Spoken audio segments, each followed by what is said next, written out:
We're talking about an axis within an axis, which is the India Alliance, and one of that comes from the Samajwadi Party, the TMC, and the Aam Aadmi Party. What was, all the more, intriguing today is, while the Congress and the Aam Aadmi Party somewhere down the line during their talks have unilaterally decided that they will not be fighting the election on the 13 seats in Punjab together as it serves the alliance better. But still, Bhagwant Mann and the Aam Aadmi Party today were compelled to do a press conference saying that we are not going to fight with the Congress and the Aam Aadmi Party, indicating that they stand with Mamata Banerjee. It is posturing through optics. Are we expecting a press conference by Akhilesh tomorrow?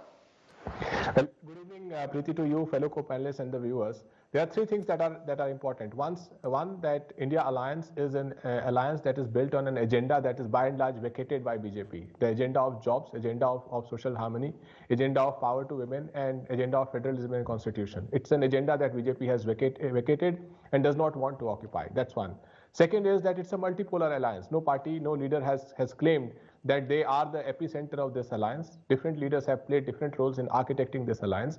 And so far, there is no seat where one can claim that a party that is better positioned to defeat BJP on that seat has been denied that seat. So even with respect to Bengal, when in 2021 elections, TMC won around 47-48% votes, Congress won around 2 to 3% votes. There is no case to make that if Congress doesn't participate in 2-3 seats, they will be denied a victory against BJP. Similarly in Punjab. So the arithmetic of alliance making is against the Congress party based on the past assembly and national elections.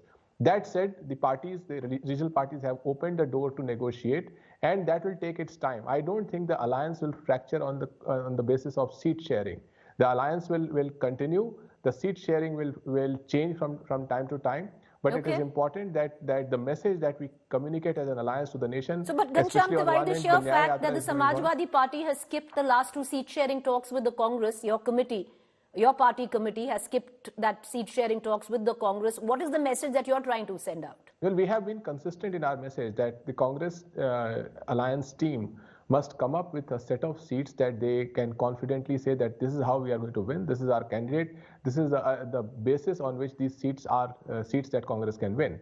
And we have gone a step ahead and said that if seat sharing is finalized duly, then it will give our organization room, ability to support, strengthen the overall political campaigns that are going on, whether it is the PDA Yatra, whether it is the Nyaya Yatra, and every other campaign that happens. But it is for the Congress party to make a clear case for the seats that it wants to contest, because this is an election that no party in the opposition wants to lose. There is a clear case against BJP at a national level, no matter how BJP communicates that they are powerful.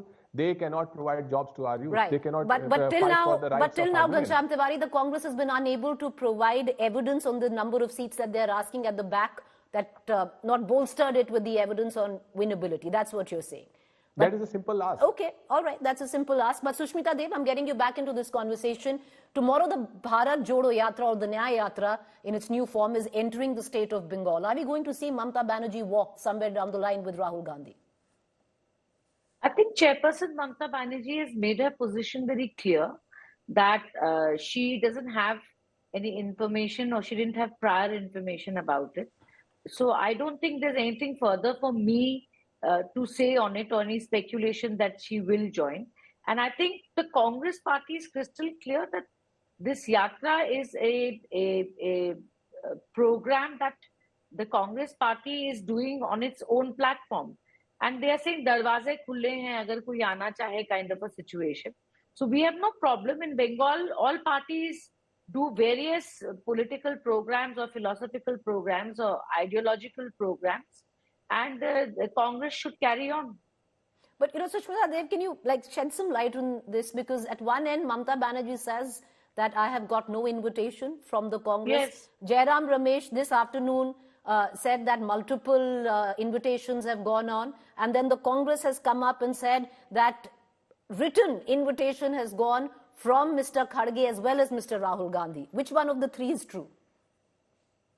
Well, to be very honest, I believe what Pawatadi said. I don't think she has we have any reason to doubt her, because when Rahul Gandhi ji was disqualified, if you remember, from the parliament, she was the first to stand by him. And I think Mamata Di has, even inside the parliament, stood together with all opposition parties without any hassle whatsoever. So I don't see any reason why she should have to misrepresent or, state facts which are untrue. So I believe Mamata Di is absolutely on record in saying what she has said about the Yatra. Sanjay Jha, isn't it really funny? Look at the trust deficit here. You have the Congress saying we've sent out invites. You have a Mamata Banerjee saying none came to me. And then you have a Jairam Ramesh saying that our leader, Mr. Kharge, in many rallies have said anyone can join. Preeti, to be honest, I've been a late entrant into politics, but this is one part I've never understood. I'm being very honest about it. Why don't leaders just have a more honest and transparent communication instead of trying to, make everything like a mystery wrapped in an enigma, soaked in a riddle? But the simple issue here I can tell you is this, Preeti. Alliance is hard work. It is not some kind of a romantic honeymoon trip. All the leaders are having a problem. I'll tell you why. Because when you do an adjustment of seats, and I've seen leaders go through it, they have to explain to their workers, to the potential candidates who would have fought an election otherwise, that, my dear friend, you will have to take a break for the next 5 years for a Lok Sabha, or we have to wait for an assembly election, or we'll accommodate you in the Raj Sabha.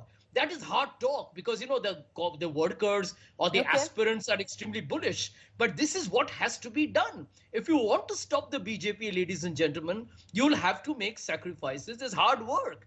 There is no compromise on that at all. And one of the points I wish to make on your channel before I finish, it actually is not so complicated. One of the suggestions that we gave to the India Alliance, I don't know whether they implement it or not, clearly they are not, is that the party which has been the dominant player in the Lok Sabha and the assembly elections, whether it's a regional party or the Congress, should have the veto on the distribution of the state seats. Right. Simple. But Sanjay Jha, that's what practically every regional satrap is saying. That's what Mamata Banerjee and the TMC stated right from the word go, where they offered that formula to the India Alliance.